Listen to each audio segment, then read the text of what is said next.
მოგვიანებით საქართველოს პრეზიდენტი ფორუმში მონაწილე ქვეყნების ლიდერების, ეკონომისტებისა და არასამთავრობო ორგანიზაციების წარმომადგენელთა წინაშე სიტყვით გამოვიდა კრინიცაში ჩასვლამ და მიხეილ სააკაშვილი ნოვის საუთში ახალგაზრდა ლიდერების ეკონომიკურ ფორუმსაც დაესწრო, სადაც სიტყვით გამოსვლის შემდეგ სტუდენტების შეკითხვებსაც უპასუხა.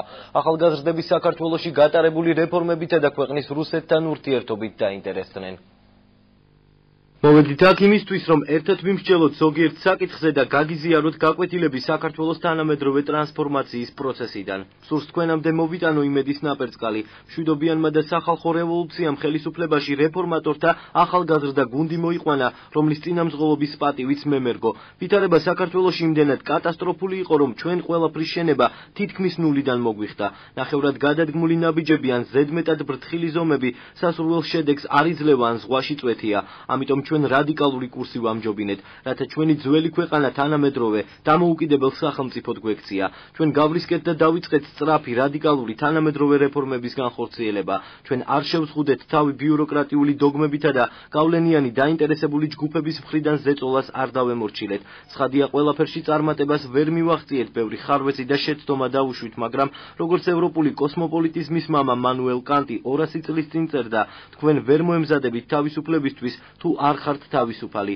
კანტი გულისხმობდა იმას, რომ ვერ იპოვით სახელმძღვანელოს, რითაც მართვას, თავისუფლების მოპოვებას ისწავლით, მას მხოლოდ საკუთარ გამოცდილებასა და შეცდომებზე ისწავლით. მართლაც საქართველოში არ იყო ასეთი სახელმძღვანელო, მაგრამ ცხვირწინ ჰქონდა გამოცდილება, წარმატებები და ჩავარდნები, რომლებიც საუკეთესო გაკვეთილები აღმოჩნდა.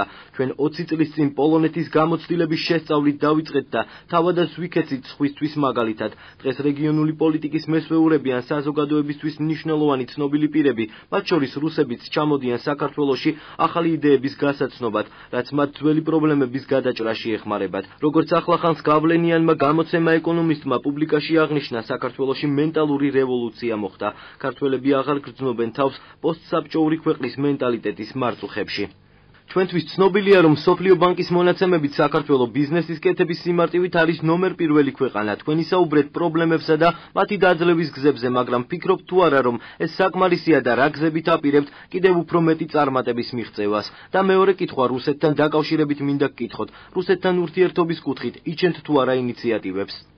ჩვენ ვათავისუფლებთ სამსახურიდან იმ ადამიანებს, რომლებიც ცუდად მუშაობენ, მაგალითად საბაჟო სამსახურის თანამშრომლებს, რომლებიც მძღოლს 1 საათზე მეტხანს აჩერებენ. მე მეკითხებიან, სად შეულობთ მებაჟეებს, ვინც კარგად მუშაობს. ჩვენი სისტემა მთლიანად კომპიუტერიზებულია, მუშაობს სისტემა, საქმეს კომპიუტერი აკეთებს, თანამშრომლები კი თავაზიანები უნდა იყვნენ.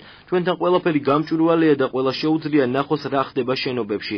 რაც შეეხება რუსეთს, ყველას ეგონა, რომ საქართველო რუსეთის გარეშე ჩამოიქცეოდა. ჩვენი ენერგომატარებლების 90% რუსეთზე იყო დამოკიდებული, ახლა კი ექსპორტიორი ქვეყანა ვართ. მათ დააწესეს ემბარგო, მაგრამ ჩვენ ვიპოვეთ სხვა გზა და გაიზარდა ჩვენი პროდუქციის ხარისხი.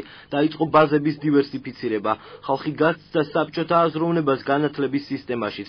მყავს უცხოელი მასწავლებლები, რომლებიც ბავშვებს ინგლისურს ასწავლიან. ჩვენ არ გვინდა მტრები, მაგრამ ჩვენ ვაჩვენებთ ყველას, რომ ვართ კიდევ უფრო დამოუკიდებლები ვიდრე სხვა პოსტსაბჭოთა ქვეყნები.